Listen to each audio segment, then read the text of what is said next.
Nëse ju keni arritur të bëni këto gjëra, kjo tregon se jeni më të suksesshëm se prindërit tuaj. Shpesh herë ne e matim suksesin me madhësinë e makinës apo me numrat në llogarinë bankare. Por, a e keni ndalur ndonjëherë veten për të menduar se suksesi i vërtet mund të jetë diçka shumë më e thellë?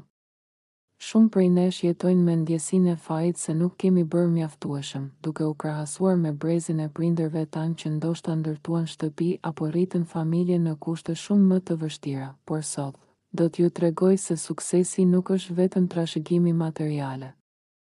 Nëse ju keni arritur të bëni këto gjëra që do të rendisim më poshtë, kjo tregon se ju jeni tashmë më të suksesshëm se prindërit tuaj, jo sepse ata dështuan, por sepse ju keni thyer barriera që ata as nuk guxonin t'i imagjinonin.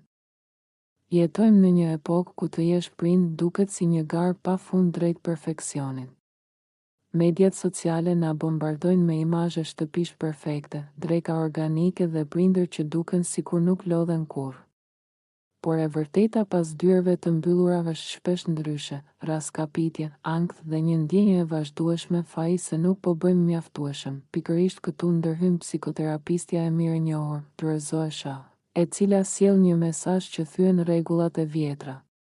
Ajo na thot diçka që tingëllon revolucionare, është e mundur të punosh më pak, të bësh më pak, e megjithatë të jesh një prind më i suksesshëm.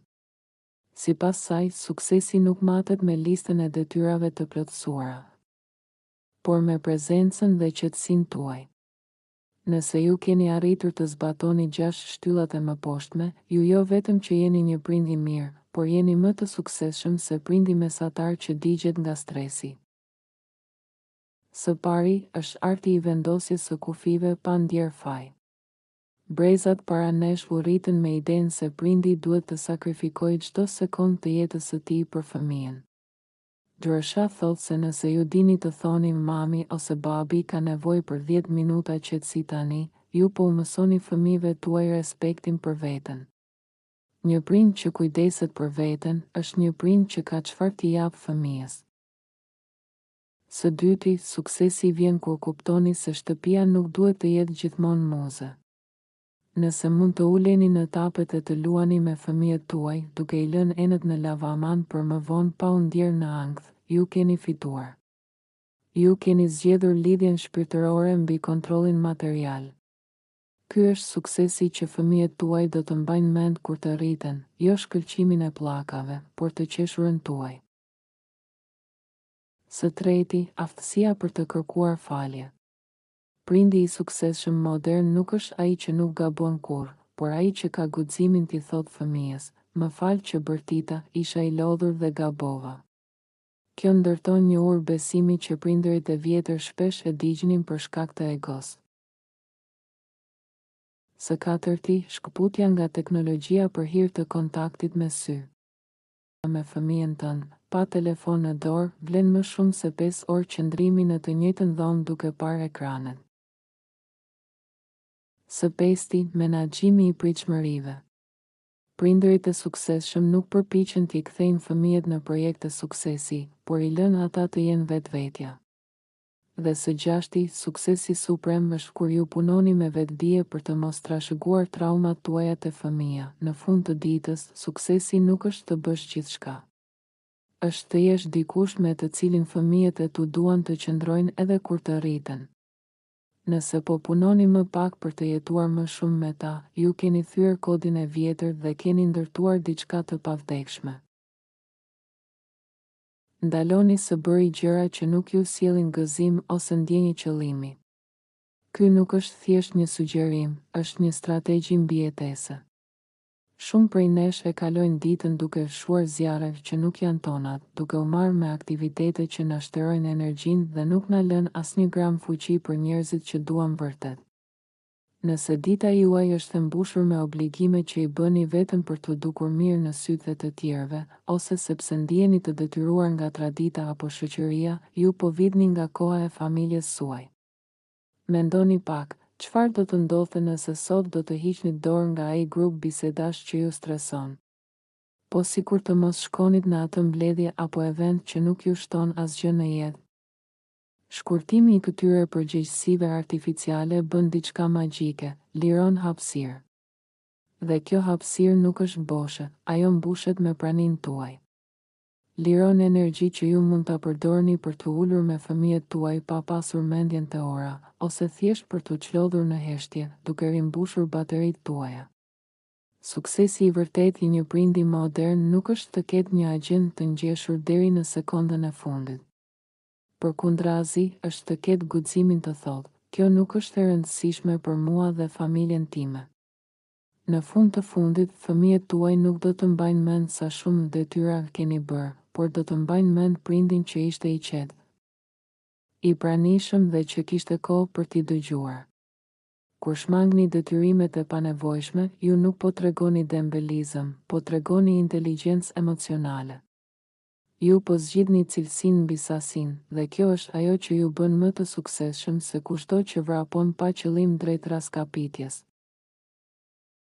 Mendoni për këtë, sa herë keni humbur një moment të bukur, një shikim të fëmijës tuaj apo një bisedë të thellë me partnerin, sepse sytë tuaj ishin të mbërthyer pas një videoje që as nuk do ta mbani mend nesër.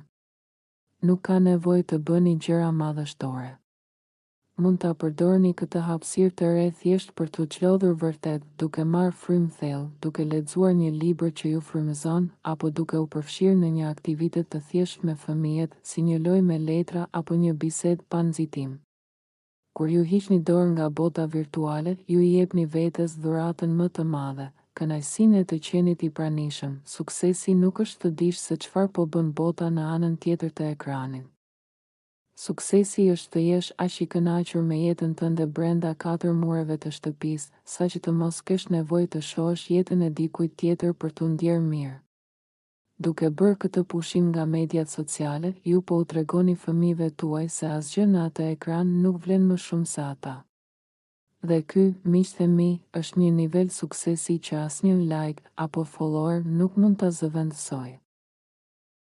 Shumë prej nesh e nisin ditën me një listë detyrash që duket më shumë si një skenar i pamundur se sa si një plan ditor. Ne duam të jemi punonjësit perfekt, prindërit model, kuzhinierët më të mirë dhe të kemi një shtëpi që shkëlqen, të gjitha këto brenda 24 orëve. Por kjo qasje i gjithçka ose asgjë është rruga më e shkurtër drejt dështimit dhe zhgënjimit me veten. Kur ju vendosni objektiva të vogla, si për shembull, sot do të luaj 20 minuta me fëmijën dhe do të gatuaj një darkë të thjeshtë, dhe i përfundoni ato, ju merrni një dozë të menjëhershme dopamine. Ju ndjeni se keni kontroll mbi jetën tuaj. Një ndjenjë arritjeje vjen natyrshëm dhe papritur. Pesha mbi supet tuaja fillon të lehtësohet, dhe këtu ndodh magjia. Çdo gjë tjetër që bëni përtej këtyre 3 objektivave, nuk ndihet më si një detyrim apo një barë e rëndë që ju po zvarritni. Përkundrazi, çdo punë ekstra ndihet si një bonus. Nëse pas këtyre objektivave ju keni energji edhe të lani rrobat, kjo është një fitore plus, jo një detyrim që ju vdogji energjinë. Kjo qasje e largon presionin mbytës për të qenë superhero dhe ju kthen te njerëzorja.